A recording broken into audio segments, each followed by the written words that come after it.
ആദ്യത്തെ ക്വസ്റ്റ്യൻ, 2025 ജ്ഞാനപീഠ പുരസ്കാരം ലഭിച്ച സാഹിത്യകാരൻ ആര്? ആൻസർ വിനോദ് കുമാർ ശുക്ല. 59ാമത് ജ്ഞാനപീഠ പുരസ്കാരമാണ് വിഖ്യാത ഹിന്ദി സാഹിത്യകാരൻ വിനോദ് കുമാർ ശുക്ലയ്ക്ക് ലഭിച്ചത്. 11 ലക്ഷം രൂപയും സരസ്വതി ദേവിയുടെ വെങ്കല ശില്പവും പ്രശസ്തി പത്രവും അടങ്ങുന്നതാണ് പുരസ്കാരം. ജ്ഞാനപീഠ പുരസ്കാരം ലഭിക്കുന്ന 12ാമത്തെ ഹിന്ദി സാഹിത്യകാരനാണ് വിനോദ് കുമാർ ശുക്ല. ഛത്തീസ്ഗഡിൽ നിന്ന് ജ്ഞാനപീഠം ലഭിക്കുന്ന ആദ്യ എഴുത്തുകാരനുമാണ്. 1999 ദീവാർ മേം ഏക് കിഡ്നി രഹിതീതി എന്ന കൃതിക്കു കേന്ദ്ര സാഹിത്യ അക്കാദമി പുരസ്കാരം ലഭിച്ചിരുന്നു. ലഗ്ഭഗ് ജയ് ഹിന്ദ് ആണ് ആദ്യ കവിതാ സമാഹാരം. നൗകർ കി കമീസ്, കിലേഗാ തോ ദേഖേംഗെ തുടങ്ങി പ്രശസ്ത നോവലുകളും രചിച്ചു. മലയാള കവി ജി ശങ്കരക്കുറുപ്പാണ് ആദ്യ ജ്ഞാനപീഠ പുരസ്കാര ജേതാവ്. ഓടക്കുഴൽ എന്ന കൃതിക്ക് 1965 അദ്ദേഹത്തിന് പുരസ്കാരം ലഭിച്ചത്.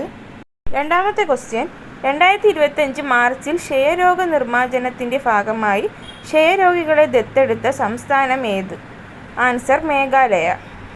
ക്ഷയരോഗ നിർമ്മാർജ്ജനം ഊർജിതമാക്കുന്നതിൻ്റെ ഭാഗമായി സംസ്ഥാനത്തെ എല്ലാ രോഗികളെയും ദത്തെടുത്ത് സമഗ്രമായ ശ്രദ്ധയും കരുതലും ഉറപ്പാക്കുന്നതിനാണ് മേഘാലയ സർക്കാരിൻ്റെ ഈ നടപടി. 4500 ക്ഷയരോഗികളുടെ സംരക്ഷണമാണ് നിലവിൽ ഏറ്റെടുത്തിട്ടുള്ളത്. പോഷകാഹാര കിറ്റ്, ചികിത്സ ഉൾപ്പെടെ എല്ലാ കാര്യങ്ങളും സർക്കാർ നോക്കും. വ്യക്തികൾക്കും സംഘടനകൾക്കും രോഗികളെ ദത്തെടുക്കാൻ പ്രോത്സാഹനം നൽകുന്ന നിക്ഷയ് മിത്ര പദ്ധതി 2022 സെപ്റ്റംബറിൽ കേന്ദ്ര സർക്കാർ ആരംഭിച്ചിരുന്നു. 2025 ആകുമ്പോഴും ഇന്ത്യയെ ക്ഷയരോഗമുക്തമാക്കുകയാണ് ലക്ഷ്യം. 2030 സമ്പൂർണ്ണ ക്ഷയരോഗ നിവാരണമാണ് ഐക്യരാഷ്ട്ര സംഘടന ലക്ഷ്യമിടുന്നത്.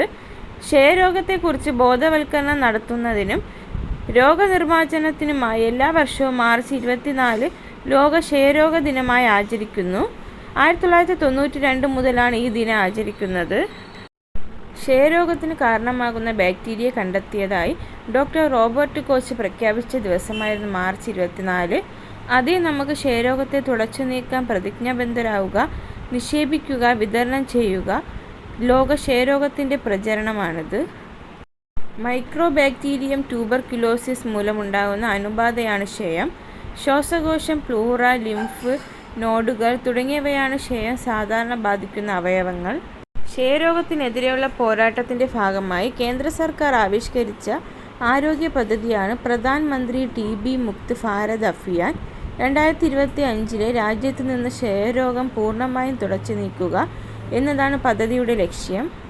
അടുത്ത ക്വസ്റ്റ്യൻ, ഇന്ത്യ തദ്ദേശീയമായി വികസിപ്പിച്ച പുനരുപയോഗിക്കാവുന്ന ബഹിരാകാശ വിക്ഷേപണ വാഹനം ഏത്? ആൻസർ പുഷ്പക്. ഭാവിയിലെ ബഹിരാകാശ ദൗത്യങ്ങൾക്കായി പുനരുപയോഗിക്കാവുന്ന ബഹിരാകാശ പേടകങ്ങൾ നിർമ്മിക്കാനുള്ള പദ്ധതികളുടെ ഭാഗമായി ഇന്ത്യൻ ബഹിരാകാശ ഗവേഷണ സംഘടന വികസിപ്പിച്ചെടുത്തതാണ് പുഷ്പക്. അടുത്ത ക്വസ്റ്റ്യൻ, ചെറുകിട വ്യവസായങ്ങളുടെ നിർവചനത്തിൽ കേന്ദ്ര സർക്കാർ വരുത്തിയ മാറ്റം പ്രകാരം സൂക്ഷ്മ സംരംഭത്തിൻ്റെ പുതിയ നിർവചനം എന്ത്? നിക്ഷേപം 2.5 കോടി രൂപ വരെ, വാർഷിക വിറ്റുവരവ് 10 കോടി അധികരിക്കരുത്.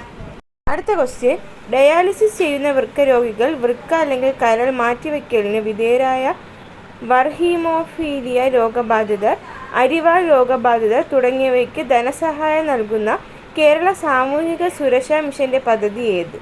സമാശ്വാസം പദ്ധതി. കേരളത്തിലെ എൻഡോസൾഫാൻ ഇരകൾക്ക് ആശ്വാസ നടപടി എന്ന നിലയിൽ കേരള സാമൂഹിക സുരക്ഷാ മിഷന് കീഴിൽ സംസ്ഥാന സർക്കാർ ആരംഭിച്ച പദ്ധതിയാണ് സ്നേഹസാന്ത്വനം.